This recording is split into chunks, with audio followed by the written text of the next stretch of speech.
สีผู้ดวงดีเดี๋ยวนี้เติบใหญ่ในทั่วทุกแห่งเข้มแข็งแหล่งกระแสไฟ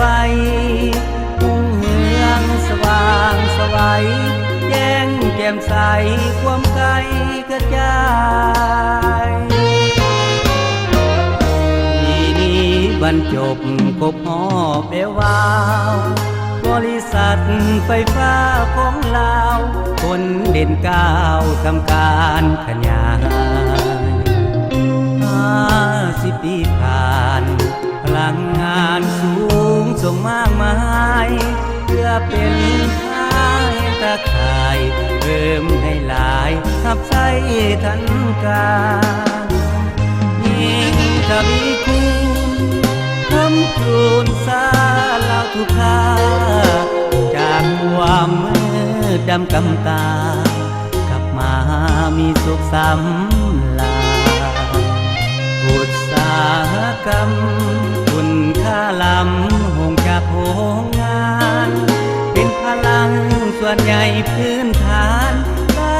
ยาวนานเพื่อการสร้างสรรค์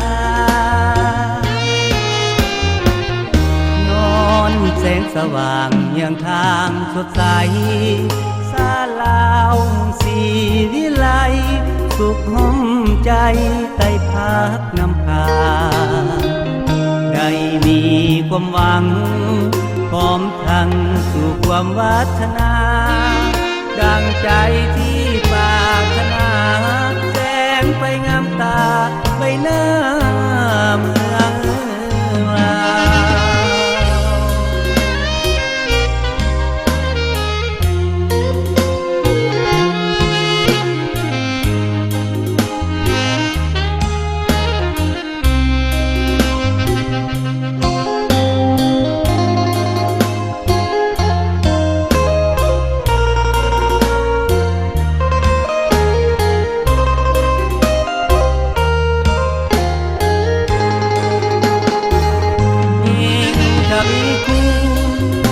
ลคุณสาเล่าทุกค่าจากความมืดดำกำตากลับมามีสุขสำลาอุตสาหกรรมคุณค่าล้ำหงจากโรงงานเป็นพลังส่วนใหญ่พื้นฐานได้ยาวนานเพื่อการสร้างสรรค์แสงสว่างยังทางสดใสสาลาวสีวิไลสุขห้อมใจใต้พักน้ำพาได้มีความหวัง